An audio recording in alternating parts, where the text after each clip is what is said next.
la libération des chaînes de captivité par la méditation du chapelet ou du rosaire. 21e jour de marche avec Jésus et Marie en ce mois de mai. Aujourd'hui, je vous invite à mettre vos pas dans les pas de Marie pour pratiquer la méditation de l'Évangile à partir du chapelet ou du rosaire pour les plus courageux. L'histoire que nous rapporte Saint Louis-Marie Grillon de Montfort est bien instructive à ce propos. L'an 1578, une femme d'Anvers s'était donnée au démon par une cédule signée de son sang.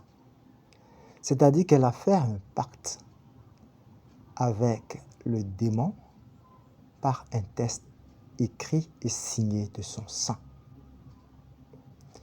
Quelque temps après, elle en eut un regret sensible et un grand désir de réparer le mal qu'elle avait fait. Elle chercha un confesseur prudent et charitable pour savoir par quel moyen elle pourrait être affranchie de la puissance du diable.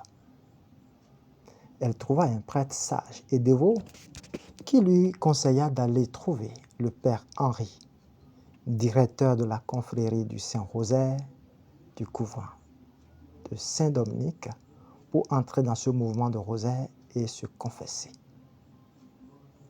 Elle le demanda et au lieu du père, elle trouva le diable sous la figure d'un religieux qui la reprit sévèrement et lui dit qu'elle n'avait plus de grâce à espérer de Dieu, ni de moyen de révoquer ce qu'elle avait signé, ce qui la plongea dans une grande tristesse.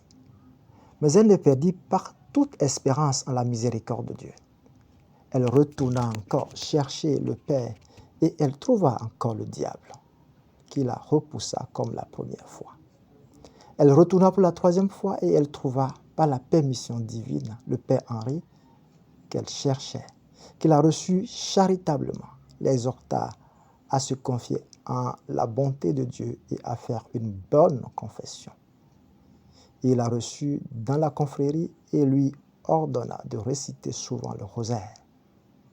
Un jour, pendant la messe que le Père célébrait pour elle, la Sainte Vierge força le diable de lui rendre la cédule, c'est-à-dire le pacte qu'elle avait signé. Et ainsi, elle fut délivrée par l'autorité de Marie et la dévotion du Saint Rosaire. Ave Maria.